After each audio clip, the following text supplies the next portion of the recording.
ಮತ್ತೊಂದು ಸಲ ನಮ್ಮೆಲ್ಲರನ್ನು ಒಟ್ಟುಗೂಡಿಸಿ ಈ ರೀತಿಯಾಗಿ ಗೂಗಲ್ ಮೀಟ್ ಮುಖಾಂತರ ವಾಕ್ಯಗಳನ್ನು ದೇವರು ಅವಕಾಶ ಮಾಡಿಕೊಟ್ಟಿದ್ದಾನೆ. ಅದಕ್ಕಾಗಿ ಆತನಿಗೆ ಕೃತಜ್ಞತಾ ಸ್ತುತಿ ಸ್ತೋತ್ರಗಳನ್ನು ಸಲ್ಲಿಸುತ್ತಾ ಪ್ರಾರ್ಥನೆ ಮಾಡಿಕೊಂಡು ದೇವರಲ್ಲಿ ನಾವು ಸಾಗಿ ಹೋಗೋಣ. ಪರಿಶುದ್ಧನೇ, ಮಹೋನ್ನತನೇ, ಪರಮ ಪ್ರೀತಿಯುಳ್ಳ ಪರಲೋಕದಲ್ಲಿರುವ ನಮ್ಮ ತಂದೆಯಾದ ದೇವರೇ, ನಿನಗೆ ವಂದನೆಗಳು, ಸ್ತೋತ್ರಗಳಪ್ಪ. ಈ ಸಾಯಂಕಾಲ ಸಮಯದಲ್ಲಿ ಪ್ರತಿದಿನಲೂ ಕೂಡ ನಿನ್ನ ಮಕ್ಕಳು ಈ ಯೂತ್ ಮೀಟಿಂಗ್ ಆಗಿ ಏರ್ಪಾಟ್ ಮಾಡಿಕೊಂಡು ಎಷ್ಟೋ ಆತ್ಮೀಯ ಆಶೀರ್ವಾದಗಳನ್ನು ಹೊಂದುತ್ತಾ, ಆತ್ಮೀಯ ಬಲವನ್ನು ಹೊಂದುತ್ತಾ, ಒಬ್ಬರಿಗೊಬ್ಬರು ವಾಕ್ಯಗಳಿಂದ ಎಚ್ಚರಿಸಿಕೊಳ್ಳುತ್ತಾ ಜೀವಿತಗಳನ್ನು ಕಳೆಯುವುದಕ್ಕೆ ನೀವು ಕಾಲಾವಕಾಶ ಮಾಡಿಕೊಟ್ಟಿದ್ದಕ್ಕಾಗಿ ನನಗೆ ಸ್ತೋತ್ರಗಳನ್ನು ಸಲ್ಲಿಸ್ತಾ ಇದ್ದೇನೆ. ಈ ಸಮಯದಲ್ಲಿ ನೀವು ಮಕ್ಕಳೊಟ್ಟಿಗೆ ನಾನು ಕೂಡ ಮಾತಾಡುವಂತ ಭಾಗ್ಯ ನನಗೆ ಅನುಗ್ರಹಿಸಿದಿರ. ದೇವರು ನನಗೆ ಆರೋಗ್ಯವನ್ನು ಕೊಡ್ರಿ, ಒಳ್ಳೆ ಸ್ವರವನ್ನು ಕೊಡ್ರಿ, ನನ್ನ ಮಕ್ಕಳಿಗೆ ಹೇಳುವಂತ ಜ್ಞಾನ ನನಗೆ ಕೊಡ್ರಿ. ನಿನ್ನ ಮಕ್ಕಳಿಗೆ ಏನು ಅವಸರ ಇದೆಯೋ ಅದನ್ನು ಮಾತ್ರ ನೀವು ಹೇಳುವಂತವರಾಗಿದ್ದೀರಿ. ನನ್ನ ಸ್ವಾರ್ಥದಿಂದಲ್ಲದೆ ನಿಷ್ಕಪಟ ಹೃದಯದಿಂದಲೂ ಧಾರಾಳವಾದ ಪ್ರೀತಿಯಿಂದಲೂ ನಿನ್ನ ಮಕ್ಕಳಿಗೆ ವಾಕ್ಯವನ್ನು ಹಂಚಿಕೊಡುವಂತ ಭಾಗ್ಯ ನನಗೆ ಅನುಗ್ರಹಿಸಿರಿ. ವಾಕ್ಯವನ್ನು ಕೇಳುವಂತ ನಿನ್ನ ಮಕ್ಕಳು ಮತ್ತೆ ವ್ಯರ್ಥವಾಗಿ ಕಾಲವನ್ನು ಕಳೆಯದೆ ಬೆಲೆ ಉಳ್ಳದ್ದೆಂದು ತಿಳಿದುಕೊಂಡು ಈ ಸಮಯದಲ್ಲಿ ದೇವರು ಏನು ಮಾತಾಡ್ತಾ ಇದ್ದಾನೆ ನಮ್ಮೊಟ್ಟಿಗೆ ಎಂದು ತಿಳಿದುಕೊಂಡು ಪ್ರತಿಯೊಬ್ಬರು ಕೂಡ ವಾಕ್ಯವನ್ನು ಕೇಳಿ ಅದರಂತೆ ನಡೆದು ನಿನ್ನನ್ನು ಮಹಿಮಪಡಿಸುವಂತ ಭಾಗ್ಯ ನಿನ್ನ ಮಕ್ಕಳಿಗೆ ಅನುಗ್ರಹಿಸಬೇಕೆಂಬುದಾಗಿ ಬೇಡ್ತಾ ಇದ್ದೇನೆ. ಬಂದಿರತಕ್ಕಂಥ ಎಲ್ಲರನ್ನು ಆಶೀರ್ವದಿಸಿರಿ. ಮತ್ತೆ ಗೂಗಲ್ ಮೀಟಿಂಗ್ ಅಟೆಂಡ್ ಆಗ್ತಕ್ಕಂಥವ್ರು ಇದ್ರೆ ಅತಿ ಬೇಗನೆ ಅಟೆಂಡ್ ಆಗುವುದಕ್ಕೆ ಸಹಾಯ ಮಾಡ್ತಾರೆ ಎಂಬುದಾಗಿ ನಂಬುತ್ತಾ ಸಮಸ್ತವು ನಿನ್ನ ಪದ್ಮಪಾದಕ್ಕೆ ಒಪ್ಪಿಸಿಕೊಡುತ್ತಾ ಈ ಚಿಕ್ಕ ಪ್ರಾರ್ಥನೆ ನಿಮ್ಮ ಮುದ್ದು ಮಗನು ನಮ್ಮ ರಕ್ಷಕನಾದಂತ ಯೇಸು ಕ್ರಿಸ್ತನವರ ಹೆಸರಿನಲ್ಲಿ ಬೇಡಿ ಹೊಂದಿದ್ದೇವೆ ತಂದೆಯೇ, ಆಮೇನ್, ಆಮೇನ್. ಪ್ರೀತಿಯುಳ್ಳಂತ ದೇವರ ಮಕ್ಕಳೇ, ಕೂಡಿ ಬಂದಂತ ನಿಮ್ಮೆಲ್ಲರಿಗೂ ನಮ್ಮ ಕರ್ತನಾದ ಯೇಸು ಕ್ರಿಸ್ತನ ನಾಮದಲ್ಲಿ ವಂದನೆಗಳನ್ನು ತಿಳಿಸ್ತಾ ಇದ್ದೀನಿ. ದೇವರು ನಿಮ್ಮೆಲ್ಲರನ್ನು ಆಶೀರ್ವದಿಸಲಿ, ಬಲಪಡಿಸಲಿ. ನಿಮ್ಮೊಟ್ಟಿಗೆ ವಾಕ್ಯವನ್ನು ಹಂಚಿಕೊಡುವಂತ ಭಾಗ್ಯ ದೇವರು ನನಗೆ ಕೊಟ್ಟಿದ್ದಕ್ಕಾಗಿ ದೇವರಿಗೆ ಕೃತಜ್ಞತೆಗಳನ್ನು ಸಲ್ಲಿಸುವನಾಗಿದ್ದೇನೆ. ಹೌದು ಪ್ರಿಯರೇ, ನೀವೆಲ್ಲರೂ ಕೂಡ ಪ್ರತಿದಿನಲೂ ಅನೇಕ ವಾಕ್ಯಗಳಿಂದ ನಿಮ್ಮ ನಿಮ್ಮ ಹೃದಯಗಳನ್ನು ಬಲಪಡಿಸಿಕೊಳ್ತಾ ಇದ್ದೀರಾ. ಬಹಳ ಸಂತೋಷ. ದೇವರ ವಾಕ್ಯದಲ್ಲಿ ಬೆಳಿತಾ ಇದ್ದೀರಾ ನೀವು.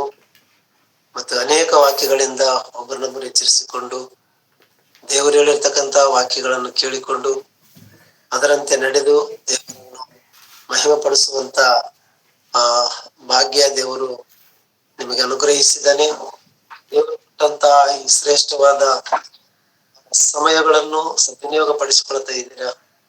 ದೇವರು ಕೊಟ್ಟಂತ ಯೌವನ ಕಾಲವನ್ನು ದೇವರಿಗೆ ಸಮರ್ಪಿಸಿಕೊಳ್ತಾ ಇದ್ದೀರಾ. ದೇವರು ನಿಮ್ಮನ್ನು ಆಶೀರ್ವದಿಸಲೆಂದು ದಿನಲೂ ಪ್ರಾರ್ಥಿಸುವವನಾಗಿದ್ದೇನೆ.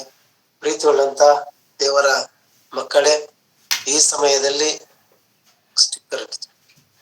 ಸಮಯದಲ್ಲಿ ನಾನು ನಿಮಗೆ ಹೇಳುವಂತ ಮಾತುಗಳನ್ನು ಬಹು ಜಾಗೃತಿಯಿಂದ ಕೇಳಬೇಕೆಂಬುದಾಗಿ ನಿಮ್ಮನ್ನು ಬೇಡಿಕೊಳ್ತಾ ಇದ್ದೇನೆ. ಯಾಕಂದ್ರೆ ಹಿರಿಯರ ಮುಖಾಂತರ ವಾಕ್ಯಗಳನ್ನು ಕೇಳಬೇಕಂತ ಆಕಾಂಕ್ಷೆಯಿಂದ ಆಶೆಯಿಂದ ಎಲ್ಲರೂ ಕೂಡಿ ಬಂದಿದ್ದೀರಾ. ನಾನು ಹೇಳುವಂತ ಎಚ್ಚರಿಕೆಯ ಮಾತುಗಳನ್ನು ಕೇಳಿ ನಮ್ಮ ಆತ್ಮೀಯ ಜೀವಿತವನ್ನು ಬಲಪಡಿಸಿಕೊಳ್ಳುತ್ತಾ ಆತ್ಮಿಕದಲ್ಲಿ ನಮ್ಮನ್ನು ನಾವು ದೇವರಿಗೆ ಸಂಪೂರ್ಣವಾಗಿ ಸಮರ್ಪಿಸಿಕೊಳ್ಳುತ್ತಾ ದೇವರು ಅನಾದಿ ಸಂಕಲ್ಪದಲ್ಲಿ ಅನುಕೊಂಡಿದ್ದನ್ನು ನೆರವೇರಿಸುವಂತ ಮಕ್ಕಳಾಗಿ ಈ ಲೋಕದಲ್ಲಿ ನಾವು ಜೀವನ ಮಾಡಬೇಕಾಗಿದೆ. ಅದಕ್ಕಾಗಿ ಪ್ರೀತಿಯುಳ್ಳಂತ ದೈವಜನರೇ, ನಾವು ದೇವರ ಅನ್ಯೋನ್ಯತೆಯಲ್ಲಿ ನಡೆದು ದೇವರ ಚಿತ್ತದಂತೆ ನಡೆದು ದೇವರಿಗೋಸ್ಕರ ಬದುಕುವಂತವರಾಗಬೇಕು. ನಮ್ಮ ಜೀವನದಲ್ಲಿ ನಾವು ಹೋರಾಟ ಮಾಡಬೇಕಾದಂತ ಹೋರಾಟ ಬಹಳ ದೊಡ್ಡದು ಪ್ರಿಯರೇ. ಅದು ಒಂದು ದಿನ ಎರಡು ದಿನ ಹೋರಾಟ ಅಲ್ಲ, ಅದು ಸುಮಾರು ಇಡೀ ನಮ್ಮ ಜೀವಿತವನ್ನೇ ಹೋರಾಟಕ್ಕೆ ಸಮರ್ಪಿಸಿಕೊಳ್ಳಬೇಕಾಗಿದೆ. ಯಾಕಂದ್ರೆ ಯೌವನ ಕಾಲದಲ್ಲಿ ಇರ್ತಕ್ಕಂಥ ಮಕ್ಕಳನ್ನು ಸೆದೆಬಡಿದು ತನ್ನ ಕಾಲು ಕೆಳಗೆ ಹಾಕೊಂಡು ತುಳಿಬೇಕನ್ನಂತ ಆಲೋಚನೆ ಸೈತಾನನಿಗೂ ಉಂಟು. ಅವನು ಯೌವನ ಕಾಲವನ್ನು ಉಪಯೋಗ ಮಾಡಿಕೊಳ್ಳುವಂತವನಾಗಿದ್ದಾನೆ. ಯೌವನಸ್ಥರನ್ನೇ ಕೆಡಿಸ್ತಾ ಇದ್ದಾನೆ, ಯೌವನಸ್ಥರನ್ನೇ ನಾಶ ಮಾಡ್ತಾ ಇದ್ದಾನೆ. ಅದಕ್ಕಾಗಿ ಯೌವನಸ್ಥರು ಜಾಗ್ರತೆಯಿಂದ ಇದ್ದುಕೊಂಡು ವಾಕ್ಯವೆಂಬ ಖಡ್ಗವನ್ನು ಕೈಯಲ್ಲಿ ಹಿಡಿದುಕೊಂಡು ದುಷ್ಟನನ್ನು ಎದುರಿಸುವಂತ ಆಲೋಚನೆಗಳು ನೀವು ಮಾಡಬೇಕಾಗಿದೆ ಪ್ರಿಯರೇ. ಅದಕ್ಕಾಗಿ ವಾಕ್ಯವನ್ನು ಕೇಳುವಂತ ನಾವೆಲ್ಲರೂ ಕೂಡ ಮೊದಲು ನಮ್ಮ ಹೋರಾಟ ದುಷ್ಟನ ಸಂಗಡ ಅಂತ ತಿಳಿದು ನಮ್ಮ ಶರೀರ ಇಚ್ಛೆಗಳಿಗೆ ದಾಸರಾಗದಂತೆ, ನಮ್ಮಲ್ಲಿ ಬರ್ತಕ್ಕಂತ ಶರೀರ ಶೋಧನೆಗಳು, ಶರೀರದಲ್ಲಿ ಅದೇನಂತಾರ ರೇಗುವಂತ ಅಂದ್ರೆ ನಮ್ಮ ಕೋರಿಕೆಗಳನ್ನು ಸೆದೆ ಬಡಿದುಕೊಂಡು ನಾವು ಸಂಪೂರ್ಣವಾಗಿ ದೇವರಿಗೆ ಸಮರ್ಪಿಸಿಕೊಳ್ಳಬೇಕಾಗಿದೆ. ಯಾಕಂದ್ರೆ ದುಷ್ಟನು ನಮ್ಮ ಸುತ್ತಲೇ ಇರ್ತಾನಂತ ನಮಗ್ ಗೊತ್ತು. ಒಂದ್ಸಲ ಪೇತ್ರನು ಬರೆದ ಮೊದಲನೇ ಪತ್ರಿಕೆ 5ನೇ ಅಧ್ಯಾಯ 7ನೇ ವಚನವನ್ನು ನಾವು ನೋಡುವಾಗ, ಪೇತ್ರನು ಬರೆದಂತ ಪತ್ರಿಕೆ ಮೊದಲನೇ ಪತ್ರಿಕೆ 5ನೇ ಅಧ್ಯಾಯ 7ನೇ ವಚನದಲ್ಲಿ ನಾವು ನೋಡುವಾಗ ಪ್ರಿಯರೇ,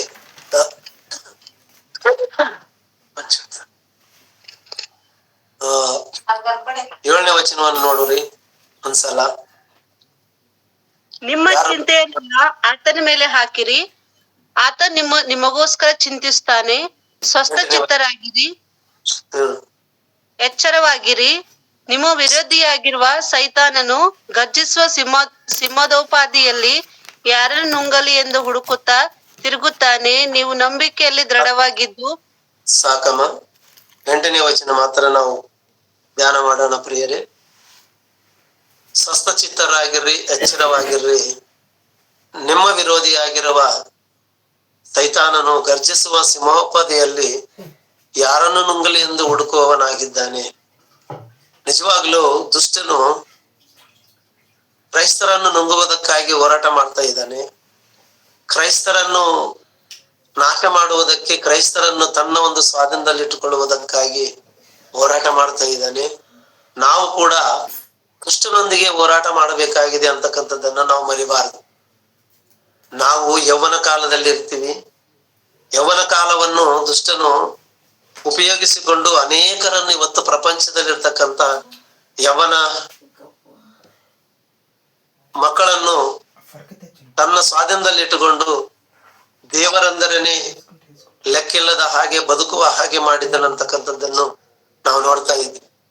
ಕ್ರೈಸ್ತರ ಮಕ್ಕಳಾಗಿರ್ತಕ್ಕಂಥವರನ್ನು ಕೂಡ ದುಷ್ಟನು ತನ್ನ ಕಡೆಗೆ ವಶಪಡಿಸಿಕೊಂಡು ತನ್ನ ಸ್ವಾಧೀನದಲ್ಲಿ ಇಟ್ಟುಕೊಂಡು ತನ್ನ ಮಕ್ಕಳ ಆಗುವಂತ ರೀತಿಯಲ್ಲಿ ಮಾಡಿಕೊಂಡಿದ್ದಾನೆ ಅಂದ್ರೆ ನಾವು ನಂಬುವುದಕ್ಕೆ ಸಾಧ್ಯನೇ ಪ್ರಿಯರೇ. ಯಾಕಂದ್ರೆ ವಾಕ್ಯ ಹೇಳ್ತಾ ಇದೆ,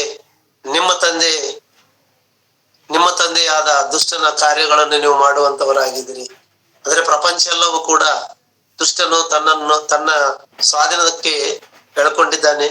ಪ್ರಪಂಚದ ಕ್ರೈಸ್ತರನ್ನು ಕೂಡ ತನ್ನ ಸ್ವಾಧೀನದಲ್ಲಿ ಇಟ್ಟುಕೊಂಡಿದ್ದಾನೆ. ಪ್ರಪಂಚದ ಅನೇಕ ಬೋಧಕರನ್ನು ಕೂಡ ತನ್ನ ಸ್ವಾಧೀನದಲ್ಲಿ ಇಟ್ಟುಕೊಂಡಿದ್ದಾನೆ.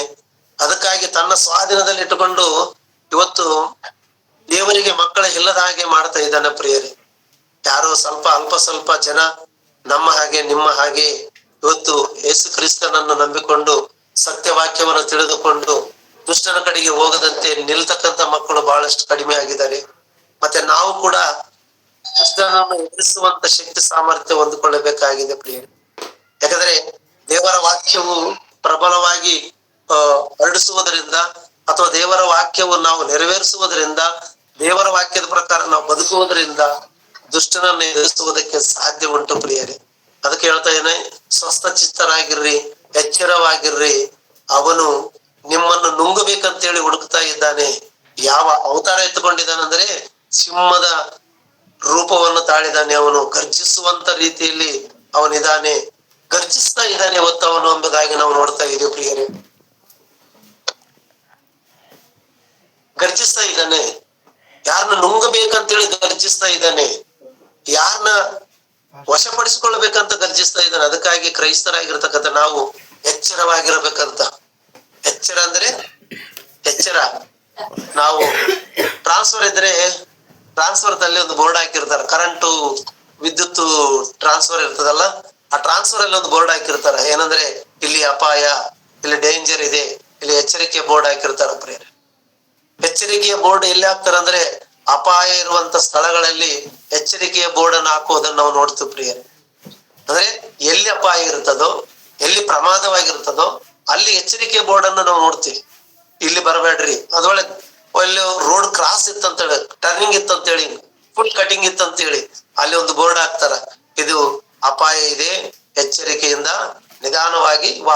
ಅನುಸರಿಸಿರಿ ಎಂಬುದಾಗಿ. ಅಂದ್ರೆ ಎಲ್ಲಿ ಅಪಾಯಕರವಾದಿರ್ತದೋ ಅಲ್ಲಿ ನಾವು ಒಂದು ರೆಡ್ ಬೋರ್ಡ್ ನಲ್ಲಿ ಬಿಳಿ ಅಕ್ಷರಗಳನ್ನ ನಾವು ನೋಡ್ತಿರ್ತೀವಿ. ಏನಂತಂದ್ರೆ ಅಪಾಯ ಇದೆ, ಎಚ್ಚರಿಕೆ, ಡೇಂಜರ್ ಇದೆ, ಇಲ್ಲಿ ಬಹಳ ಕೇರ್ಫುಲ್ ಆಗಿರ್ರಿ ಅಂತ ಹೇಳಿ ದೇವರು ಹೇಳ್ತಾ ಇದ್ದಾನೆ. ಎಚ್ಚರಿಕೆಯಾಗಿರ್ರಿ, ಜಾಗೃತಿಕೆಯಾಗಿರ್ರಿ ಅಂತ ಹೇಳ್ತಾ ಇದ್ದಾನೆ. ಯಾವುದಕ್ಕಾಗಿ ಅಂದ್ರೆ ಈ ಲೋಕದಲ್ಲಿ ನಿಮ್ಮ ಸಂಗಡ ಯುದ್ಧ ಮಾಡುವವನು ಬನಿದಾನೆ, ಅವನಲ್ಲಿ ನೀವು ಬಹಳ ಹುಷಾರದಿಂದ ನೀವು ಬದುಕಬೇಕಾಗಿದೆ ಅಂತ ಹೇಳ್ತಾ ಇದ್ದಾನೆ. ಆದ್ರೆ ದುಷ್ಟನನ್ನು ಎದುರಿಸುವಂತ ಶಕ್ತಿ ಸಾಮರ್ಥ್ಯವು ನಾವು ಪಡ್ಕೊಳ್ಬೇಕಾಗಿದೆ ಪ್ರಿಯರೇ. ಅದಕ್ಕಾಗಿ ಯೋಹಾನನು ಬರೆದ ಮೊದಲನೇ ಪತ್ರಿಕೆಯಲ್ಲಿ ನಾವು ನೋಡುವಾಗ ಪ್ರಿಯರೇ ಒಂದು ಅದ್ಭುತವಾದಂತ ಮಾತು ನಮಗೆ ಕಾಣ್ತಾ ಇರ್ತದ ಪ್ರಿಯರೇ. 2ನೇ ಅಧ್ಯಾಯ, ಯೋಹಾನ ಬರೆದಂತ ಮೊದಲನೇ ಪತ್ರಿಕೆ 2ನೇ ಅಧ್ಯಾಯವನ್ನು ನಾವು ತೆಗೋಣ. 2ನೇ ಅಧ್ಯಾಯದಲ್ಲಿ ಅನೇಕ ವಿಧವಾದಂತ ವಾಕ್ಯಗಳನ್ನು ನಮಗೆ ಕಲಿಸಿಕೊಡ್ತಾ ಇದ್ದಾನೆ ಪ್ರಿಯರೇ. ಆ ಅಧ್ಯಾಯವನ್ನು ನಾವು ಪೂರ್ತಿಯಾಗಿ ಓದ್ಕೊಂಡಾಗ ಅಧ್ಯಾಯದಲ್ಲಿರ್ತಕ್ಕಂಥ ಅನೇಕ ಮಾತುಗಳು ನಮ್ಮನ್ನು ಎಚ್ಚರಿಸುವಂತ ಮಾತುಗಳಾಗಿವೆ. ಅದಕ್ಕಾಗಿ ಆ ಮಾತುಗಳನ್ನು ಯಾವಾಗಲೂ ಕೂಡ ನೀವು ತಿಳಿದವರಾಗಿರ್ಬೇಕು. ಅದಕ್ಕಾಗಿ ವಾಕ್ಯವನ್ನು ನೋಡ್ಕೊಳ್ಳೋಣ. 2ನೇ ಅಧ್ಯಾಯದಲ್ಲಿ ಕೆಲವು ವಚನಗಳನ್ನು ಓದಿಕೊಳ್ಳೋಣ ಪ್ರಭು. 3ನೇ ವಚನವನ್ನು ಓದಿಕೊಳ್ಳೋಣ. ನಾವು 3ನೇ ವಚನವನ್ನು ನಾವು ಆತನ ಆಜ್ಞೆಗಳನ್ನು ಕೈಕೊಂಡು ನಡೆದರೆ ಅದರಿಂದಲೇ ಆತನನ್ನು ಬಲ್ಲವರಾಗಿದ್ದೇವೆಂದು ತಿಳಿದುಕೊಳ್ಳುತ್ತೇವೆ. ಆತನನ್ನು ಬಲ್ಲೆನೆಂದು ಹೇಳಿ ಆತನ ಆಜ್ಞೆಗಳನ್ನು ಕೈಗೊಳ್ಳದೆ ನಡೆಯುವವನು ಸುಳ್ಳುಗಾರನಾಗಿದ್ದಾನೆ, ಸತ್ಯವೆಂಬುದು ಅವನಲ್ಲಿಲ್ಲ. ಯಾವನಾದ್ರೂ ಆತನ ವಾಕ್ಯವನ್ನು ಕೈಗೊಂಡು ನಡೆದರೆ ಅವನಲ್ಲಿ ನಿಜವಾಗಿ ದೇವರ ಮೇಲಣ ಪ್ರೀತಿಯು ಪರಿಪೂರ್ಣವಾಗಿದೆ. ಇದರಿಂದಲೇ ಆತನಲ್ಲಿದ್ದಾನೆಂಬುದನ್ನು ತಿಳಿದುಕೊಳ್ಳುತ್ತೇವೆ. ನಾನು ಹೇಳಿದ್ದು ಒಂದು ವಚನ, ನೀನು ಫುಲ್ ಬೈಬಲ್ ಓದಂಗಿದ್ಯಲ್ಲ. ನಾವು ಆತನ ಆಜ್ಞೆಗಳನ್ನು ಕೈಗೊಂಡು ನಡೆದರೆ ಅದರಿಂದಲೇ ಆತನನ್ನು ಬಲ್ಲವರಾಗಿದ್ದೇವೆಂದು ತಿಳಿದುಕೊಳ್ಳುತ್ತೇವೆ ಎಂಬುದಾಗಿ ಹೇಳುತ್ತಾ ಇನ್ನೊಂದು ವಚನವನ್ನು ನಾನು ನಿಮಗೆ ತೋರಿಸ್ತೀನಿ. 14ನೇ ವಚನವನ್ನು ಓದೋಣ ಪ್ರಿಯರೇ. 14ನೇ ವಚನ, 13ನೇ ವಚನದಲ್ಲಿ ಲಾಸ್ಟ್ ಸೆಂಟೆನ್ಸ್. ಮಕ್ಕಳಿರ, ನೀವು ತಂದೆಯನ್ನು ಬಲ್ಲವರಾಗಿರುವುದರಿಂದ ನಿಮಗೆ ಬರೆದಿದ್ದೇನೆ. ತಂದೆಗಳೇ, ಆದಿಯಿಂದಿರುವ ಆತನನ್ನು ನೀವು ಬಲ್ಲವರಾಗಿರುವುದರಿಂದ ನಿಮಗೆ ಬರೆದಿದ್ದೇನೆ. ಯವನಸ್ಥರೇ, ನೀವು ಶಕ್ತರಾಗಿರುವುದರಿಂದಲೂ ದೇವರ ವಾಕ್ಯವು ನಿಮ್ಮಲ್ಲಿ ನೆಲೆಗೊಂಡಿರುವುದರಿಂದಲೂ ನೀವು ಕೆಡುಕನನ್ನು ಜಯಿಸಿರುವುದರಿಂದಲೂ ನಿಮಗೆ ಬರೆದಿದ್ದೇನೆ ಎಂಬುದಾಗಿ ಹೇಳ್ತಾ ಇದ್ದೇನೆ. ಯವನಸ್ಥರಿಗೆ ಹೇಳ್ತಾ ಇದ್ದಾನೆ, ಯವನಸ್ಥರೇ, ನೀವು ಶಕ್ತರಾಗಿರುವುದರಿಂದಲೂ ದೇವರ ವಾಕ್ಯವು ನಿಮ್ಮಲ್ಲಿ ನೆಲೆಗೊಂಡಿರುವುದರಿಂದಲೂ ನೀವು ಕೆಡುಕನನ್ನು ಜಯಿಸಿರುವುದರಿಂದಲೂ ನಿಮಗೆ ಬರಿತಾ ಇದ್ದೀನಿ. ಅಂದ್ರೆ ದುಷ್ಟ ಶಕ್ತಿಯನ್ನು ಎದುರಿಸುವಂತ ಶಕ್ತಿ ಯಾರಲ್ಲಿದೆ ಅಂತ? ಯವನಸ್ಥರಲ್ಲಿದೆ ಅಂತ ಹೇಳ್ತಾ ಇದ್ದಾನೆ. ನೀವು ಅದನ್ನು ಎದುರಿಸುವಂತ ಶಕ್ತರು ನೀವು, ಕೆಡುಕನನ್ನು ಜಯಿಸುವಂತ ಸಾಮರ್ಥ್ಯವುಳ್ಳವರು ನೀವು ಎಂಬುದಾಗಿ ಯವನಸ್ಥರ ವಿಷಯದಲ್ಲಿ ದೇವರ ವಾಕ್ಯವು ನಮಗೆ ಪ್ರಬಲವಾಗಿ ಹೇಳ್ತಾ ಇದೆ. ಪ್ರೀತಿಯುಳ್ಳಂತ ದೇವರ ಮಕ್ಕಳೇ, ಒಂದ್ಸಲ ಆಲೋಚನೆ ಮಾಡ್ರಿ ಪ್ರಿಯರೇ. ಯಾಕಂದ್ರೆ ಯವನಸ್ಥರು ದುಷ್ಟನನ್ನು ಎದುರಿಸುವಂತ ಸಾಮರ್ಥ್ಯ ಇದೆನಾ ಅಂದ್ರೆ ಇದೆ. ಯೌವನ ಕಾಲದಲ್ಲಿ ದುಷ್ಟನು ಯವನ ಮಕ್ಕಳು ಬೇಕಂತ ಹೇಳಿ ಅವನು ಬಯಸ್ತಾ ಇದ್ದಾನೆ. ಯವನಸ್ಥರಲ್ಲಿ ದೇವರ ವಾಕ್ಯ ಇರುವುದರಿಂದ ದುಷ್ಟನನ್ನು ಎದುರಿಸುವಂತ ಸಾಮರ್ಥ್ಯವೂ ಕೂಡ ಯವನಸ್ಥರಿಗೆ ಇದೆ ಎಂಬುದಾಗಿ ವಾಕ್ಯ ಹೇಳ್ತಾ ಇದೆ. ಆದ್ರೆ ಇವತ್ತಿನ ಕಾಲದಲ್ಲಿ ಯವನಸ್ಥರು ಏನ್ ಮಾಡ್ತಾ ಇದ್ದಾರೆ? ದೇವರ ವಾಕ್ಯವನ್ನು ಧರಿಸಿಕೊಂಡು ದೇವರ ವಾಕ್ಯವೆಂಬ ಆಯುಧವನ್ನು, ಖಡ್ಗವನ್ನು ಕೈಯಲ್ಲಿ ಹಿಡಿದುಕೊಂಡು ದುಷ್ಟನ ಸಂಗಡ ಹೋರಾಟ ಮಾಡ್ತಾ ಇದ್ದಾರ, ಅಥವಾ ನಾಮಕಾರ್ಥ ಕ್ರೈಸ್ತರಾಗಿ ಏನೋ ದೇವ್ರನ್ನ ತಿಳ್ಕೊಂಡಿವಿ, ಬೈಬಲ್ ಗೊತ್ತು ನಮಗಂತ ತಿಳಿದುಕೊಂಡು ದುಷ್ಟನ ಅನುಚರಿಗಳಾಗಿ ಬದುಕ್ತಾ ಇದ್ದೀರಾ? ಇವತ್ತು ಆಲೋಚನೆ ಮಾಡ್ರಿ ಪ್ರೀತಿಯುಳ್ಳಂತ ದೇವರ ಮಕ್ಕಳೇ. ವಾಕ್ಯವು ನಮಗೆ ಘಂಟಾಘೋಷವಾಗಿ ಹೇಳ್ತಾ ಇದೆ. ಯಾಕಂದ್ರೆ ಮಕ್ಕಳಿಗೆ ಹೇಳ್ತಾ ಇದ್ದಾನೆ. ನಾವು 14ನೇ ವಚನದಲ್ಲಿ ನೋಡುವಾಗ, ಆದಿಯಿಂದಲೂ ತಂದೆಗಳೇ, ಆದಿಯಿಂದಿರುವ ಆತನನ್ನು ನೀವು ಬಲ್ಲವರಾಗಿರುವುದರಿಂದ ನಿಮಗೆ ಬರಿತಾ ಇದ್ದಾನೆ. ಯವನಸ್ಥರೇ, ನೀವು ಶಕ್ತರಾಗಿರುವುದರಿಂದಲೂ ದೇವರ ವಾಕ್ಯವು ನಿಮ್ಮಲ್ಲಿ ನೆಲೆಗೊಂಡಿರುವುದರಿಂದಲೂ. ದೇವರ ವಾಕ್ಯ ಯಾರಲ್ಲಿ ನೆಲೆಗೊಳ್ಳುತ್ತದಂತ? ಯವನಸ್ಥರಲ್ಲಿ ನೆಲೆಗೊಳ್ಳುತ್ತದಂತ ಪ್ರಿಯರೇ. ಯವನಸ್ಥರಲ್ಲಿ ವಾಕ್ಯವು ನಿಲ್ಲುವಂತದ್ದಾಗಿದೆ ಪ್ರಿಯರೇ. ಯಾಕಂದ್ರೆ ಯವ್ವನ ಬಲ ದೇವರಿಗೆ ಬೇಕಾಗಿದೆ. ನಮಗ್ ಗೊತ್ತು, ನಮಗೆ ಎಲ್ಲಿ ಅಂದ್ರೆ ಪ್ರಲಾಪಗಳಲ್ಲಿ ನಮಗೆ ಗೊತ್ತು. 3ನೇ ಅಧ್ಯಾಯ 27ನೇ ವಚನದಲ್ಲಿ ನಾವು ನೋಡುವಾಗ, ಯವ್ವನದಲ್ಲಿ ಯೆಹೋವನ ನೋಗುವನ್ನು ಬರುವುದು ಮನುಷ್ಯನಿಗೆ ಲೇಸು ಎಂಬುದಾಗಿ ವಾಕ್ಯ ಹೇಳ್ತಾ ಇದೆ ಪ್ರಿಯರೇ. ಅಂದ್ರೆ ಯವ್ವನ ಕಾಲದಲ್ಲಿ ದೇವರ ಮಾತುಗಳನ್ನು ತೆಗೆದುಕೊಂಡು ದುಷ್ಟನನ್ನು ಎದುರಿಸುವಂತ ಶಕ್ತಿ ಸಾಮರ್ಥ್ಯ ನಮ್ಮಲ್ಲಿ ಇರ್ತದೆಂಬುದಾಗಿ ವಾಕ್ಯ ಹೇಳ್ತಾ ಇದೆ. ಅದಕ್ಕಾಗಿ ಯವ್ವನ ಕಾಲದಲ್ಲಿ ಇರತಕ್ಕಂತ ನೀವು ವಾಕ್ಯದಲ್ಲಿ ನೆಲೆಗೊಂಡವರಾಗಿರಬೇಕು.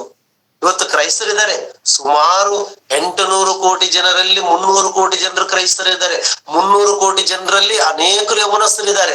ಆದ್ರೆ ಯೌವನಸ್ಥರು ವಾಕ್ಯದಲ್ಲಿ ನೆಲೆಗೊಂಡಿಲ್ಲ ಪ್ರಿಯರೇ. ವಾಕ್ಯದಲ್ಲಿ ನೆಲೆಗೊಂಡಿಲ್ಲ, ವಾಕ್ಯದಲ್ಲಿ ಜೀವಿಸ್ತಾ ಇಲ್ಲ, ವಾಕ್ಯದಿಂದ ದುಷ್ಟನನ್ನು ಎದುರಿಸ್ತಾ ಇಲ್ಲ ಪ್ರಿಯರೇ. ಅನೇಕರು ದುಷ್ಟನಿಗೆ ಒಳಗಾಗಿದ್ದಾರೆ. ಲೋಕ ಚಟುವಟಿಕೆಗಳಿಂದ, ಲೋಕದ ಆಶೆಗಳಿಂದ, ಲೋಕದ ಒಂದು ಆಶೆಪಾಶೆಗಳಿಗೆ ಒಳಗಾಗಿ ನಿಜವಾಗ್ಲೂ ಅಂದ್ರೆ ದೇವರಿಗೆ ವಿರೋಧಿಗಳಾಗಿ ಬದುಕುವಂತವರನ್ನು ನಾವು ನೋಡ್ತಾ ಇದ್ದೀವಿ. ನಾವು ಯೌವನಸ್ಥರಾಗಿರ್ತಕ್ಕಂಥವ್ರು ಯಾರಿಗೆ ವಿರೋಧವಾಗಿ? ದೇವರಿಗೆ ವಿರೋಧವಾಗಿ ಬದುಕುವಂತವರನ್ನ ನಾವು ನೋಡ್ತಾ ಇದ್ದೀವಿ ಪ್ರೀತಿಯುಳ್ಳಂತ ದೇವರ ಮಕ್ಕಳೇ. ಆದ್ರೆ ವಾಕ್ಯ ಹೇಳ್ತಾ ಇದೆ, ವಾಕ್ಯ ಯಾರಲ್ಲಿ ನಿಂದಿರ್ತದಂತ? ಯೌವನ ಕಾಲದಲ್ಲಿ ಇರ್ತಕ್ಕಂಥವ್ರದಲ್ಲಿ ನಿಂದಿರ್ತದೆ. ಅದಕ್ಕೆ ಪೌಲನು ವಯಸ್ಸಿದ್ದವನ ಅಂತ ಆಲೋಚನೆ ಮಾಡಿದರೆ ಒಂದ್ಸಲ ನೀವು ಅಪೋಸ್ತಲರ ಕೃತ್ಯಗಳು ತೆಗಿರಿ ಎಲ್ಲಾರು. ಅಪೋಸ್ತಲರ ಕೃತ್ಯಗಳು 7ನೇ ಅಧ್ಯಾಯ ಕೊನೆಯ ವಚನದಲ್ಲಿ ನಾವು ಓದ್ಕೊಳ್ಳೋಣ ಪ್ರಿಯ. 7ನೇ ಅಧ್ಯಾಯ ಕೊನೆಯ ವಚನದಲ್ಲಿ ನಾವು ನೋಡೋಣ ಪ್ರಿಯರೇ. 58ನೇ ವಚನ. ಯಾಕಂದ್ರೆ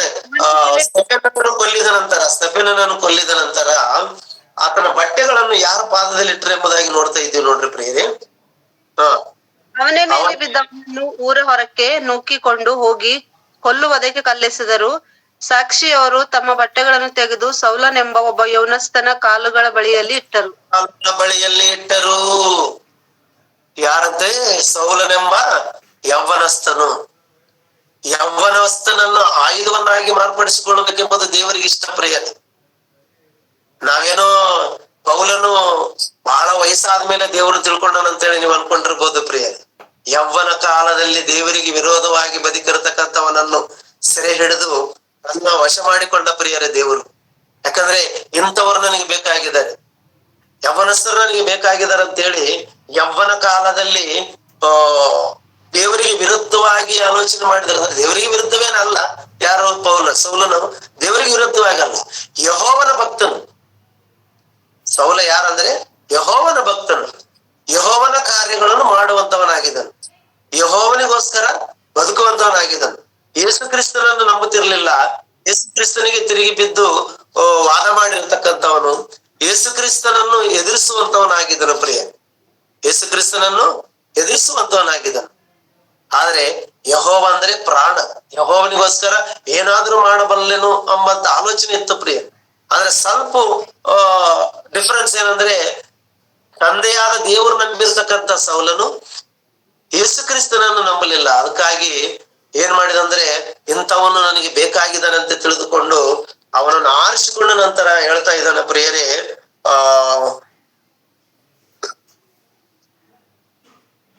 17ನೇ ವಚನದಲ್ಲಿ ನಾವು ನೋಡೋಣ, ಅಥವಾ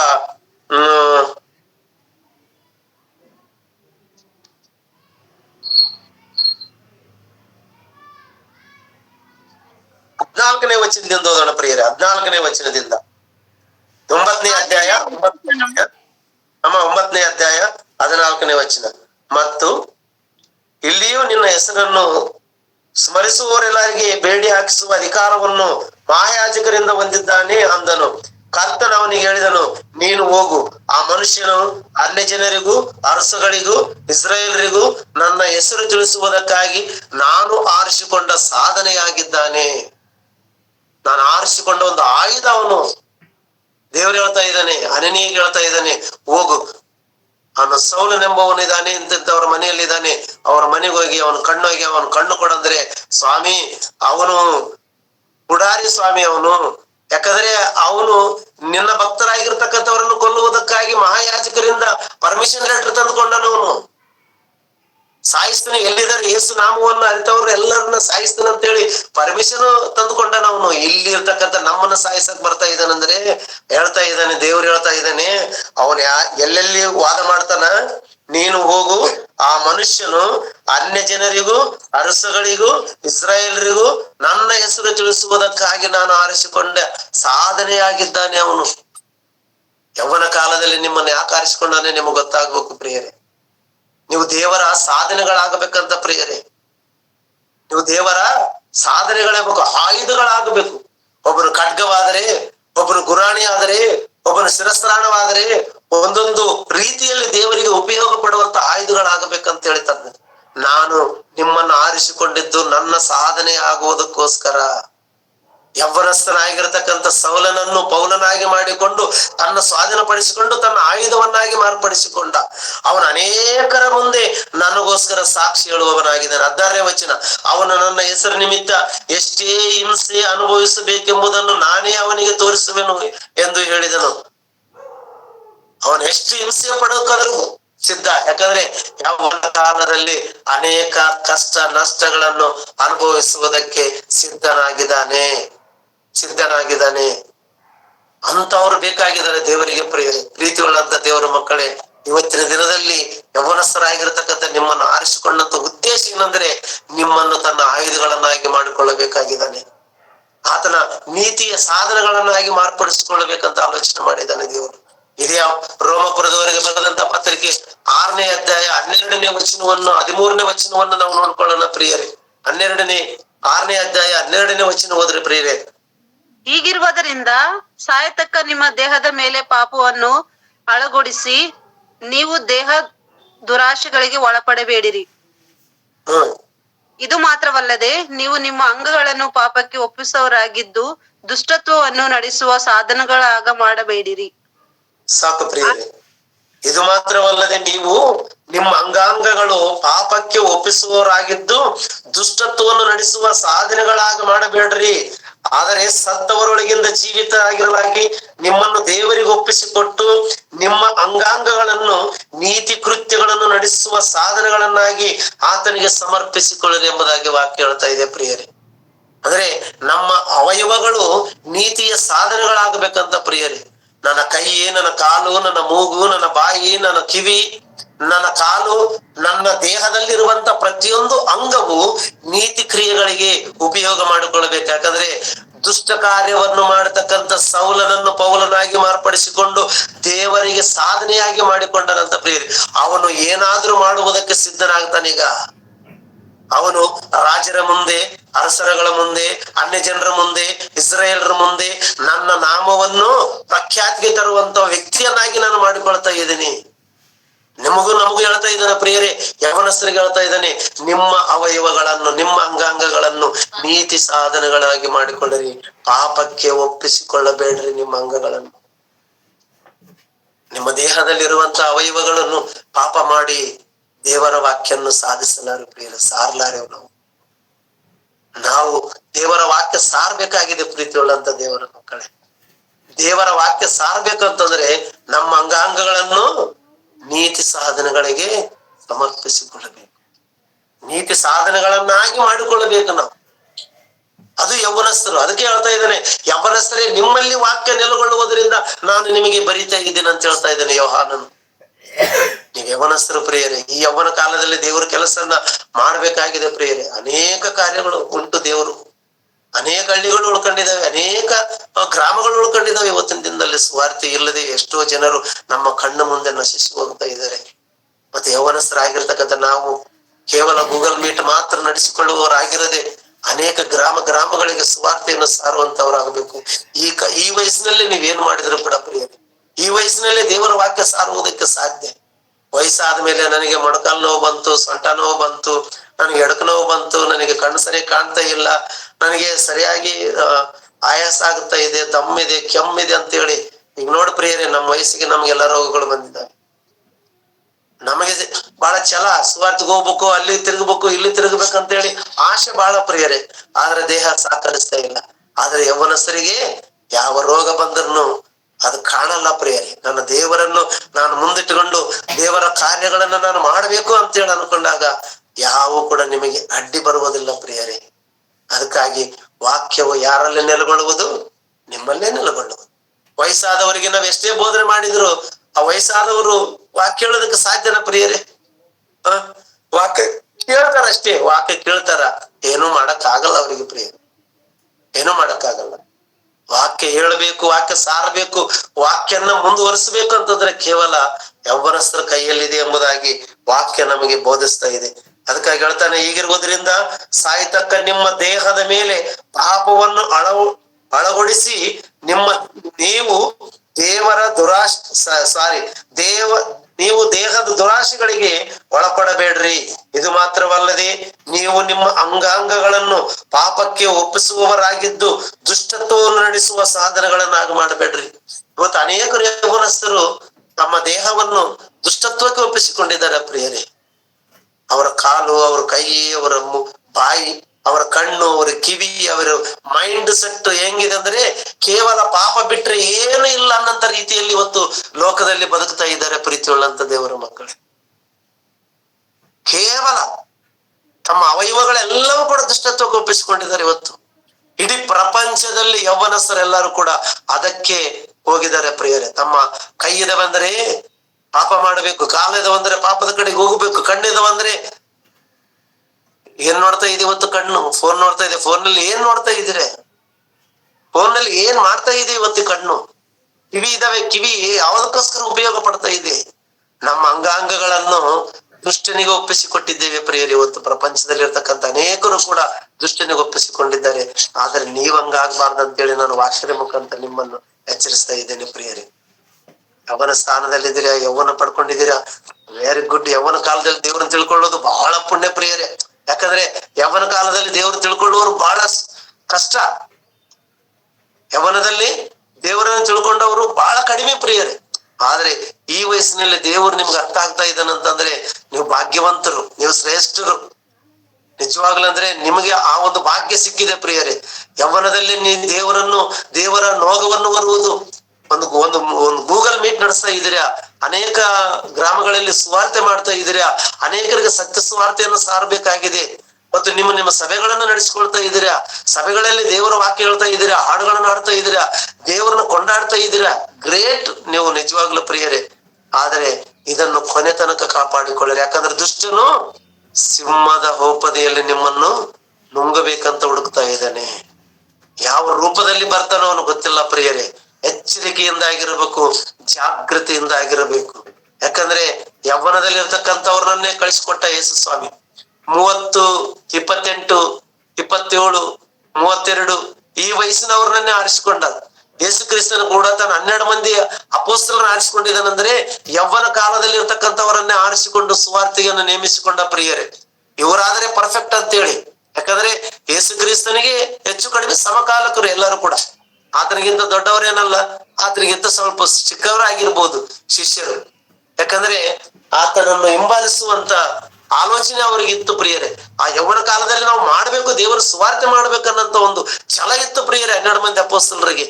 ಯೇಸು ಸ್ವಾಮಿ ಕೂಡ ಸಮಕಾಲಿಕನಾಗಿರುವುದರಿಂದ, ಒಂದೇ ವಯಸ್ಸಾಗಿರುವುದರಿಂದ ಎಲ್ಲರೂ ಸೇರಿಕೊಂಡು ನಡಿ, ನಾವು ಹಳ್ಳಿಗೆ ಸುವಾರ್ತೆಗೆ ಹೋಗೋಣ, ಅನೇಕರನ್ನು ದೇವರ ಕಡೆಗೆ ತಿರುಗಿಸೋಣ ಅಂತ ಹೇಳಿ ಯೇಸು ಕ್ರಿಸ್ತನ ಹೇಳಿದ ತಕ್ಷಣನೇ ಒಬ್ಬೊಬ್ಬರು ಜೊತೆಯಾಗಿದ್ದುಕೊಂಡು ಹೋಗಿ ಸುವಾರ್ತೆಯನ್ನು ಸಾರಿರ್ತಕ್ಕಂಥವರನ್ನ ನಾವು ನೋಡ್ತಾ ಇದ್ದೀವಿ ಪ್ರಿಯರೇ. ಅಂದ್ರೆ ದೇವರ ವಾಕ್ಯ ಸಾರುವುದಕ್ಕಾಗಿ ತಮ್ಮ ಜೀವಿತಗಳನ್ನು ಸಮರ್ಪಿಸಿಕೊಂಡ್ರು ಅಪೊಸ್ತಲರು ಪ್ರಿಯರೇ. ಸಣ್ಣ ವಯಸ್ಸೇ ಅವ್ರದ್ದೇನು ಒಂದು 40, 50, 60 ವರ್ಷ ಅಲ್ಲ ಪ್ರಿಯರೇ, ಬಹಳ ಚಿಕ್ಕ ವಯಸ್ಸೇ. 30 ಅಂದ್ರೆ ಹೆಚ್ಚಿಗೆ ಆಯ್ತು ಪ್ರಿಯರೇ. 30ನ ವಯಸ್ಸಿನಲ್ಲಿ ಯೇಸು ಸ್ವಾಮಿ ಸುವಾರ್ತೆಗೆ ಬಂದ. 30 ವಯಸ್ಸಿನಲ್ಲಿ ಅಪೊಸ್ತಲರು ಸುವಾರ್ತೆ ಎಂಬ ಖಡ್ಗವನ್ನು ಹಿಡಿದುಕೊಂಡು ಅನ್ಯ ಜನರ ಬಳಿಗೆ ಮತ್ತು ಅನೇಕ ಹಳ್ಳಿಗಳಿಗೆ ಹೋಗಿ ಸುವಾರ್ತೆಯನ್ನು ಮಾಡಿರುವುದನ್ನು ನಾವು ನೋಡ್ತಾ ಇದ್ದೇವೆ ಪ್ರಿಯರೇ. ಪ್ರೀತಿಯುಳ್ಳಂತ ದೇವರ ಮಕ್ಕಳೇ, ನಿಮ್ಮನ್ನು ಆರಿಸಿಕೊಂಡಿದ್ದಾನೆ ದೇವರು, ನಿಮ್ಮನ್ನು ಪ್ರೀತಿಸಿದ್ದಾನೆ. ನೀವು ನನ್ನ ಕೆಲಸಕ್ಕೆ ಬರ್ತೀರಂತ ತಿಳಿದುಕೊಂಡು ಆಲೋಚನೆ ಮಾಡಿಕೊಂಡು ಸ್ವಾರ್ಥ ಮುಖಾಂತರ ನಿಮ್ಮನ್ನು ಕರೆದಿದ್ದಾನೆ. ಲೇ ಕಷ್ಟಪಡುವವರೇ ನನ್ನ ಬಳಿಗೆ ಬನ್ನಿರಿ, ನನ್ನಲ್ಲಿ ಕಲಿತುಕೊಳ್ಳ್ರಿ, ನನ್ನಲ್ಲಿ ಕಲಿರಿ, ಹೋಗ್ರಿ, ಅನೇಕರಿಗೆ ನನ್ನ ಮಾತುಗಳನ್ನು ತಿಳಿಸಿರಿ ಎಂಬುದಾಗಿ. ನಿಜವಾಗ್ಲೂ ಪ್ರಿಯರೇ, ಯೌವನ ಕಾಲ ಶ್ರೇಷ್ಠವಾದದ್ದು. ಈ ಯೌವನ ಕಾಲನ ಪ್ರಮಾದಕ್ಕೆ ಒಯ್ಯಬಾರದು. ಯೌವನ ಕಾಲ ಲೋಕಕ್ಕೆ ಒಪ್ಪಿಸಿಕೊಟ್ಟಂದ್ರೆ ಅವನನ್ನು ಕಾಪಾಡುವವರು ಯಾರು ಇಲ್ಲ ಪ್ರಿಯರೇ. ಒಂದು ವೇಳೆ ಅಪ್ಪಿತಪ್ಪಿ ನೀವೇನಾದ್ರೂ ಲೋಕದ ಕಡೆಗೆ ನೋಡಿದಂದ್ರೆ ನಿಮ್ಮನ್ನು ತಿರುಗಿ ಮತ್ತೆ ದೇವರ ಬಳಿಗೆ ನಡೆಸುವವರು ಯಾರು ಇಲ್ಲ. ಈಗಲೇ ನೀವು ನಂಬಿದಿರಾ, ಅದನ್ನು ಕಾಪಾಡಿಕೊಳ್ಳ್ರ. ನೀವು ನಂಬಿರ್ತಕ್ಕಂಥದ್ದನ್ನು ಗಟ್ಟಿಯಾಗಿ ಹಿಡಿದುಕೊಂಡು ಆ ನಂಬಿಕೆ ದೃಢವಾಗಿ ನಿಂತುಕೊಂಡು ಸ್ಥಿರಚಿತ್ತವಾಗಿ ನಿಂತುಕೊಂಡು ದೇವರ ಕಡೆಗೆ ತಿರುಗಿಕೊಂಡು ಇನ್ನೂ ಹೆಚ್ಚಾದ ರೀತಿಯಲ್ಲಿ ಅನೇಕ ಆತ್ಮಗಳನ್ನು ದೇವರಲ್ಲಿ ನಡೆಸುವಂತ ಸಾಮರ್ಥ್ಯ ನಿಮ್ಮಲ್ಲಿ ಇದೆ ಪ್ರಿಯರೇ, ನಿಮ್ಮಲ್ಲಿದೆ. ಯಾಕಂದ್ರೆ ನಮ್ಮ ಸಭೆಗಳಲ್ಲಿ ನೋಡ್ರಿ ಬಹಳಷ್ಟು ವಯಸ್ಸಾದವ್ರು ಯಾರು ಕಾಣಲ್ಲ ನಮ್ಮ ಸಭೆಗಳಲ್ಲಿ, ಎಲ್ಲರೂ ಯವನಸ್ಥರೇ ಕಾಣ್ತಿರ್ತಾರೆ. ಈಗ ರಾಮಣ್ಣನ ಹತ್ರ ಬರೋರು ಹೆಚ್ಚು ಕಡಿಮೆ ಎಲ್ಲರೂ ಕೂಡ ಸಣ್ಣ ಸಣ್ಣ ವಯಸ್ಸೇ ಏನ್ರಿ. 15 ವಯಸ್ಸಿನಿಂದ ಹಿಡಿದು 30-35 ವರ್ಷನವರೆಗೆ. ಯಾರೋ ಅಪರೂಪ ಸ್ವಲ್ಪ ಜನ ವಯಸ್ಸಾದವರು ಇರ್ತಾರೆ ಅಷ್ಟೇ ಹೊರತು ಎಲ್ಲರೂ ವಯಸ್ಸಾದವರಲ್ಲ. ಈಗ ನನ್ನಲ್ಲಿ ಇರ್ತಕ್ಕಂಥವ್ರು ಅಷ್ಟೇ. ಪ್ರತಿಯೊಂದು ಸಭೆಯಲ್ಲಿ ನಾನು ಹಳೆಬೀಡಲ್ಲಿ ನರಸೀಪುರಲ್ಲಿ ನೋಡ್ತೀವಿ, ಕಾಮನಹಳ್ಳಿಯಲ್ಲಿ ನೋಡ್ತೀವಿ, ಎಲ್ಲರೂ ಕೂಡ ಯೌವನಸ್ಥರೇ. ಕೆರ್ಕೆರೆ ಗ್ರಾಮದಲ್ಲಿ ನೋಡ್ತೀವಿ ಈ ಯೌವನಸ್ಥರೇ. ಮುರಡಿಗಿ ನಮ್ ದುರ್ಗೇಶ್ ಇದ್ದಾನೆ, ಅವರು ಯೌವನಸ್ಥರೇ. ಪ್ರತಿಯೊಬ್ಬರು ಕೂಡ ಯೌವನಸ್ಥರಾಗಿದ್ದೀರಾ. ನಿಮ್ಮ ಯೌವನ ಕಾಲದಲ್ಲಿ ನೀವೇನ್ ಮಾಡ್ಬೇಕಾಗಿದೆ? ನಡುವನ್ನು ಕಟ್ಟಿಕೊಂಡು ಸುವಾರ್ತೆಗೆ ಹೋಗಬೇಕಾಗಿದೆ ಪ್ರಿಯರೇ. ನಡುವನ್ನು ಬಿಗಿಬೇಕಾಗಿದೆ ಅಂತ ಪ್ರಿಯರೇ. ಒಂದ್ಸಲ ನಾವು ಪೇತ್ರನು ಬರೆದಂತ ಪತ್ರಿಕೆ, ಪೇತ್ರನು ಬರೆದಂತ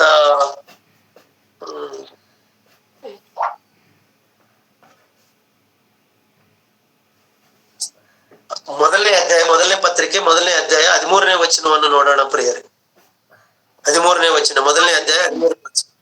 ಆದದರಿಂದ ನೀವು ಮನಸ್ಸಿನ ನಡುವನ್ನು ಕಟ್ಟಿಕೊಂಡು ಸ್ವಸ್ಥ ಚಿತ್ತರಾಗಿದ್ದು ಯೇಸು ಕ್ರಿಸ್ತನ ಪ್ರತ್ಯಕ್ಷನಾಗುವಾಗ ನಿಮಗೆ ದೊರಕುವ ಭಾಗ್ಯದ ಮೇಲೆ ನಿಮ್ಮ ನಿರೀಕ್ಷೆಯನ್ನು ಸಂಪೂರ್ಣವಾಗಿ ಇಡಿರಿ.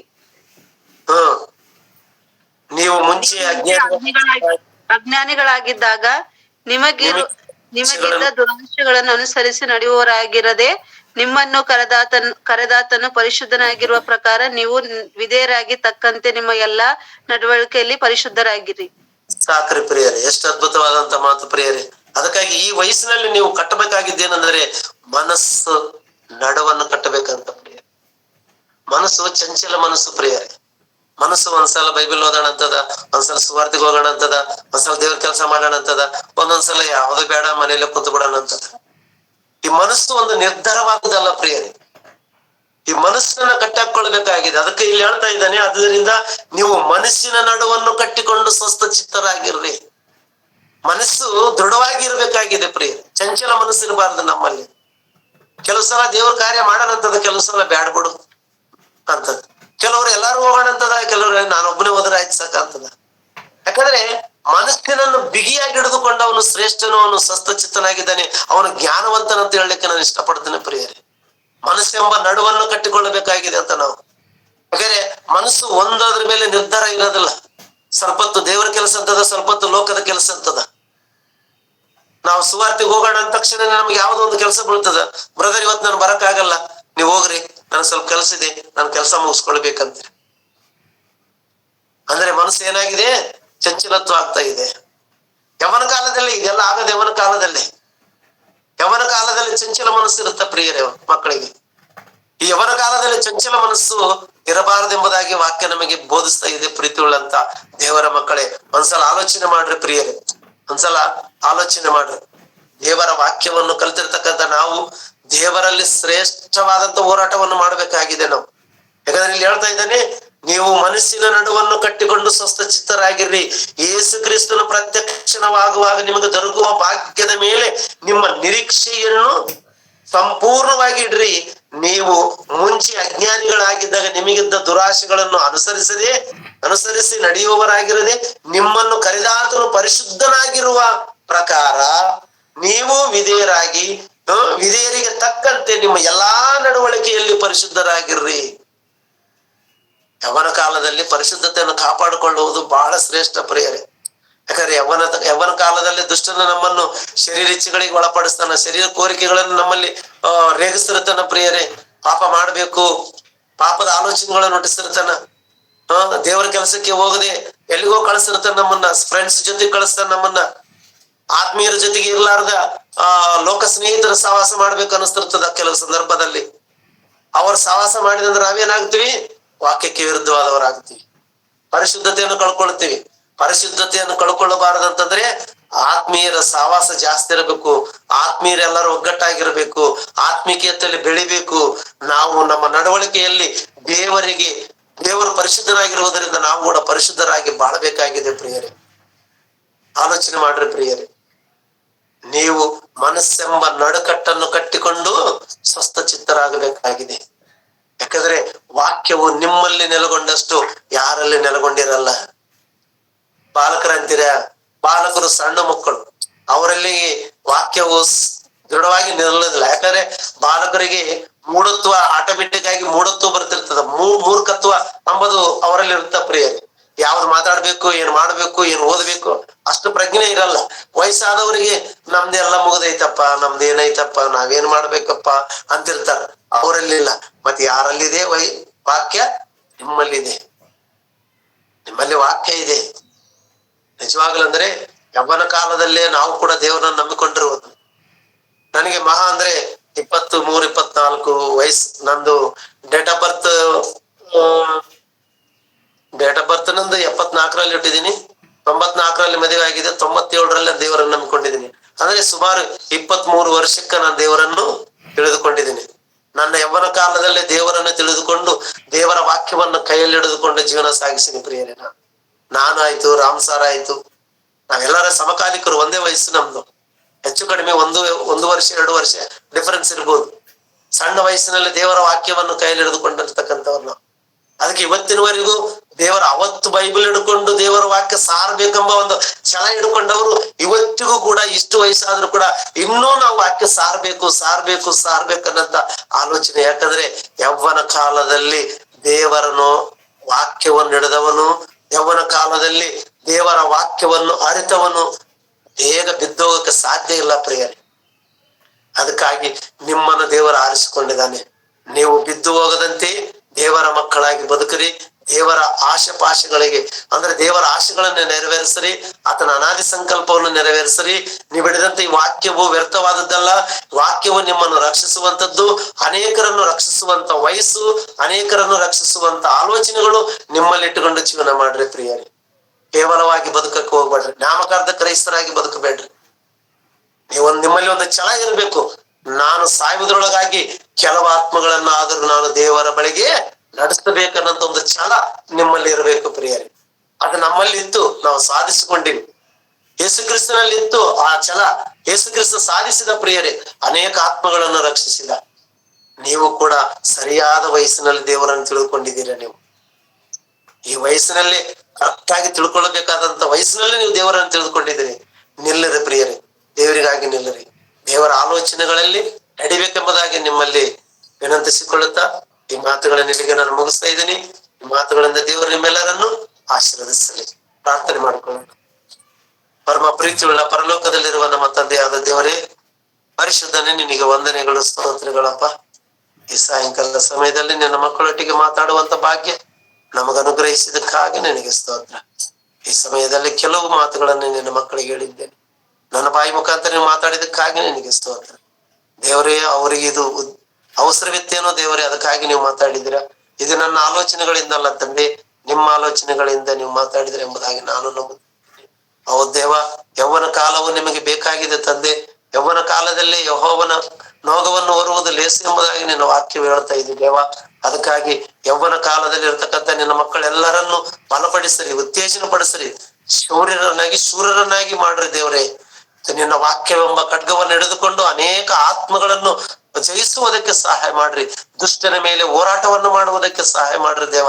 ತಿಮೋತಿ ಯೌವನಸ್ಥನಾಗಿದ್ದನು ತಂದೆ. ಯೌವನಸ್ಥನಾದ ತಿಮೋತಿಯು ತಾನು ಬದುಕಿರುವ ಕಾಲವೆಲ್ಲವೂ ಕೂಡ ನಿನ್ನ ನೋಗವನ್ನು ಹೊತ್ತಿದ್ದಾನೆ. ಅನೇಕರನ್ನು ನಿನ್ನ ಕಡೆಗೆ ತಿರುಗಿಸಿದ್ದಾನೆ. ಪೌಲನಾಗಿರ್ತಕ್ಕಂಥವನು ಯೌವನಸ್ಥನಾಗಿದ್ದನು. ಆತನನ್ನು ಆರಿಸಿಕೊಂಡು ನಿನ್ನ ಸಾಧನೆಯನ್ನಾಗಿ ಮಾಡಿಕೊಂಡಿದ್ರೆ ದೇವ. ಅನೇಕ ಸಭೆಗಳನ್ನು ಕಟ್ಟಿದನು, ಅನೇಕ ಆತ್ಮಗಳನ್ನು ನಿನ್ನ ಬಳಿಗೆ ನಡೆಸಿದನು ದೇವ. ಅಂತ ಭಾಗ್ಯವನ್ನು ನಮಗೆ ಅನುಗ್ರಹಿಸಬೇಕೆಂಬುದಾಗಿ ನಿಮ್ಮನ್ನು ಬೇಡಿಕೊಳ್ಳುತ್ತಾ ಇದ್ದೇನೆ ತಂದೆ. ಹೌದು ದೇವ, ಈ ಗೂಗಲ್ ಮೀಟ್ ನಡೆಸ್ತಕ್ಕಂಥ ಮಕ್ಕಳನ್ನೆಲ್ಲರನ್ನೂ ಆಶೀರ್ವದಿಸರಿ. ಯೌವನ ಕಾಲದಲ್ಲಿ ಇರ್ತಕ್ಕಂಥ ನಿನ್ನ ಮಕ್ಕಳನ್ನು ಬಲಪಡಿಸರಿ, ವಾಕ್ಯದಲ್ಲಿ ಸ್ಥಿರವಾಗಿ ನಿಲ್ಲಿಸರಿ. ನಿನ್ನ ಮಕ್ಕಳು ಪೌರುಷವುಳ್ಳವರಾಗಿ ಬದುಕುವುದಕ್ಕಾಗಿ ಸಹಾಯ ಮಾಡಬೇಕೆಂಬುದಾಗಿ ನಿಮ್ಮನ್ನು ಬೇಡಿಕೊಳ್ತಾ ಇದ್ದಾರೆ ತಂದೆ. ಹೌದು ತಂದೆ, ಮಕ್ಕಳಲ್ಲಿ ಯಾರು ಕೂಡ ಹಿಂಜರಿಯದಂತೆ, ಇಂದು ಮತ್ತೆ ಮುಂದಿಟ್ಟ ಹೆಜ್ಜೆ ಹಿಂದಿಡದಂತೆ ಮುಂದಕ್ಕೆ ಸಾಗುವುದಕ್ಕಾಗಿ ಸಹಾಯ ಮಾಡಬೇಕೆಂಬುದಾಗಿ ನಿಮ್ಮನ್ನು ಬೇಡಿಕೊಳ್ತಾ ಇದ್ದೇನೆ ದೇವ. ಮಕ್ಕಳೆಲ್ಲರನ್ನು ಆಶೀರ್ವದಿಸ್ರಿ, ಹೆಸರಾಗಿ ಆಶೀರ್ವದಿಸ್ರಿ, ಬಲಪಡಿಸ್ರಿ ದೇವ. ಮುತ್ತಿನಂತ ಮಕ್ಕಳನ್ನು ಆರಿಸಿಕೊಂಡಿದ್ದೀರಾ. ನಿನಗೆ ಬೇಕಾಗಿರ್ತಕ್ಕಂಥ ಆಯುಧಗಳನ್ನಾಗಿ ಮಾಡಿಕೊಂಡು ಮಕ್ಕಳನ್ನು ಉಪಯೋಗ ಮಾಡಿಕೊಳ್ಳಬೇಕೆಂಬುದಾಗಿ ನಿನ್ನ ಬೇಡಿಕೊಳ್ತಾ ಇದ್ದೇನೆ. ಸೇವೆ ನಿಮಿತ್ತವಾಗಿ ಉಪಯೋಗಿಸಲಿ ದೇವ. ಆತ್ಮಗಳ ರಕ್ಷಣೆಗಾಗಿ ಉಪಯೋಗಿಸಲಿ ದೇವ. ಸುವಾರ್ತೆಯನ್ನು ಸಾರುವುದಕ್ಕಾಗಿ ಉಪಯೋಗಿಸಿಕೊಳ್ಳಿರಿ ದೇವ. ನಿನ್ನ ಮಕ್ಕಳಿಗೆ ಎಲ್ಲರಿಗೆ ಚೈತನ್ಯವಂತರನಾಗಿ ಮಾಡಬೇಕೆಂಬುದಾಗಿ ನಿಮ್ಮನ್ನು ಬೇಡಿಕೊಳ್ತಾ ಇದ್ದೇನೆ ತಂದೆ. ಹೌದು ದೇವರು ನಡೆಸ್ತಕ್ಕಂತ ಈ ಗೂಗಲ್ ಮೀಟ್ ಅನ್ನು ಇನ್ನೂ ಹೆಚ್ಚಾದ ರೀತಿಯಲ್ಲಿ ಅಭಿವೃದ್ಧಿಪಡಿಸ್ರಿ, ಇನ್ನೂ ಬಲಪಡಿಸ್ರಿ ದೇವ. ಇನ್ನೂ ಹೆಚ್ಚಾದ ರೀತಿಯಲ್ಲಿ ಅನೇಕ ಆತ್ಮಗಳಿಗೆ ಈ ಲಿಂಕ್ ಗಳನ್ನು ಕಳಿಸಿ ಹೊಸ ಆತ್ಮಗಳಿಗೆ ಸುವಾರ್ತೆಯನ್ನು ಸಾರುವಂತ ಭಾಗ್ಯ ನಿನ್ನ ಮಕ್ಕಳಿಗೆ ಅನುಗ್ರಹಿಸಬೇಕೆಂಬುದಾಗಿ ನಿಮ್ಮನ್ನು ಬೇಡಿಕೊಳ್ತಾ ಇದ್ದೇನೆ ತಂದೆ. ವಿಶೇಷವಾಗಿ ನಮ್ಮ ಆತ್ಮೀಯ ಸಹೋದರನು ಬ್ರಾಹ್ಮಣನ ವಿಷಯದಲ್ಲಿ ಪ್ರಾರ್ಥಿಸುವವರಾಗಿದ್ದೇವೆ ತಂದೆ. ಆ ಮಗನನ್ನು ಆಶೀರ್ವದಿಸ್ರಿ, ಆ ಮಗನನ್ನು ಬಲಪಡಿಸ್ರಿ, ಆ ಮಗನನ್ನು ನಿನ್ನ ಜ್ಞಾನದಿಂದ ತುಂಬಿಸ್ರಿ ದೇವ. ಸಂಪೂರ್ಣವಾದಂತ ಆರೋಗ್ಯವನ್ನು ಅನುಗ್ರಹಿಸ್ರಿ. ಆಪರೇಷನ್ ಆಗಿದೆ, ಆತನಿಗೆ ಎಷ್ಟು ನೋವಿದೆ ನಮಗಂತೂ ಗೊತ್ತಿಲ್ಲ ತಂದೆ, ನಿನಗೆ ಚೆನ್ನಾಗಿ ಗೊತ್ತು ದೇವ. ಅದಕ್ಕಾಗಿ ನಿನ್ನ ಕೈಗೆ ಒಪ್ಪಿಸ್ತಾ ಇದ್ದೀನಿ. ಆ ಮಗನನ್ನು ನೀವು ಆಶೀರ್ವಾದ ಮಾಡ್ಬೇಕೆಂಬುದಾಗಿ ನಿನ್ನನ್ನು ಬೇಡಿಕೊಳ್ತಾ ಇದ್ದೇನೆ ದೇವ. ಆ ಮಗನ ಆಶೀರ್ವದಿಸ್ರಿ, ಆ ಆರೋಗ್ಯವನ್ನು ಕೊಟ್ಟು ಬಲಪಡಿಸಬೇಕೆಂಬುದಾಗಿ ನಿಮ್ಮನ್ನು ಬೇಡಿಕೊಳ್ತಾ ಇದ್ದೇನೆ ತಂದೆ. ಹೌದು ದೇವ, ನಿನಗೆ ಸ್ತೋತ್ರ ತಂದೆ. ಈ ಸಮಯದಲ್ಲಿ ಎಲ್ಲರನ್ನೂ ನಿನ್ನ ಕೈಗೆ ಒಪ್ಪಿಸ್ತಾ ಇದ್ದೇನೆ. ಎಲ್ಲಾ ಸೇವಕರನ್ನು ನಿನ್ನ ಕೈಗೆ ಒಪ್ಪಿಸ್ತಾ ಇದ್ದೇನೆ. ಎಲ್ಲರನ್ನೂ ಬಲಪಡಿಸ್ರಿ, ಎಲ್ಲರನ್ನೂ ನಿನ್ನ ವಾಕ್ಯದಲ್ಲಿ ನಿಲ್ಲಿಸಬೇಕೆಂಬುದಾಗಿ ಬೇಡಿಕೊಳ್ಳುತ್ತಾ ಈ ಚಿಕ್ಕ ಪ್ರಾರ್ಥನೆ ನಿಮ್ಮ ಮುದ್ದು ಮಗನು ನಮ್ಮ ರಕ್ಷಕನಾದಂತ ಯೇಸು ಕ್ರಿಸ್ತನ ಹೆಸರಿನಲ್ಲಿ ಬೇಡಿ ಹೊಂದಿದ್ದೇವಪ್ಪ ತಂದೆ. ಆಮೇನ್, ಆಮೇನ್. ಎಲ್ಲರಿಗೂ ವಂದನೆ ಸರ್. ಅಂತ್ಯ ಆಶೀರ್ವಾದ ಕೊಡ್ರಿ ಸರ್. ತಂದೆಯಾದ ದೇವರ ಪ್ರೀತಿಯು, ಕರ್ತನಾದ ಯೇಸು ಕ್ರಿಸ್ತನ ಕೃಪೆಯು, ಪರಿಶುದ್ಧಾತ್ಮ ಅನ್ಯೋನ್ಯತ ಸಹವಾಸವು ಈಗಲೂ ಯಾವಾಗಲೂ ಸದಾ ಕಾಲವು ನಮ್ಮೆಲ್ಲರೊಂದಿಗೆ ನೆಲೆಯಾಗಿರಲಿ. ಆಮೇನ್. ಓಕೆ, ಆಮೇನ್.